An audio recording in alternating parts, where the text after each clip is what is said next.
புது கலர்ஸ் புது ஃபேஷனோட தி சென்னை சில்க்ஸ்ல இந்த பொங்கலை ஓஹோன்னு கொண்டாடுங்க. தி சென்னை சில்க்ஸ், ஸ்ரீநகர், வேளச்சேரி, குரோம்பேட் மற்றும் திருவள்ளூர். மதியழகன், இப்போ என்னென்ன சட்ட வாய்ப்புகள் இருக்கிறது அப்படின்லாம் சொன்னீங்க.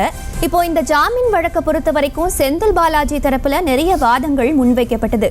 குறிப்பா அமலாக்கத்துறை ஆவணங்கள்ல திருத்தம் செஞ்சிருக்காங்க. அதே போல செந்தில் பாலாஜி நீண்ட நாட்களா சிறையில இருக்காரு அப்படின்லாம் வாதங்களை முன்வச்சாங்க. இப்ப இதெல்லாம் காரணமா நீதிமன்றம் எடுத்துக்கல அப்படின்னு நாம புரிஞ்சுக்கலாமா?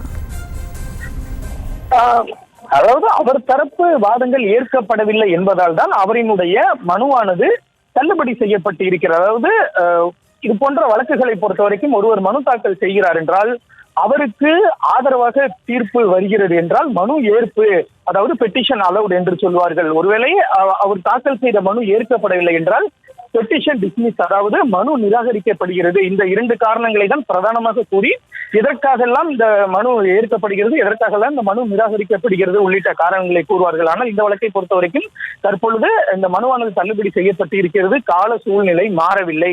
மாறியதாக அவர்கள் கூறிய அந்த வாதத்தை முதன்மை அமர்வு நீதிமன்றம் ஏற்கவில்லை. அதே போல அமைச்சர் செந்தில் பாலாஜி தரப்பில் பல்வேறு வாதங்கள் எல்லாம் முன்வைக்கப்பட்டன. குறிப்பாக ஆவணங்கள் திருத்தப்பட்டு இருக்கிறது, மாற்றி அமைக்கப்பட்டு இருக்கின்றன, போலியான தகவல்கள் சேர்க்கப்பட்டு இருக்கின்றன, மேலும் வருமானத்தை எல்லாம் கணக்கில் எடுத்துக் கொள்ளவில்லை. இது போன்ற வாதங்கள் எல்லாம் முன்வைக்கப்பட்டும் அதனை நீதிமன்றம் ஏற்றுக்கொள்ளவில்லை.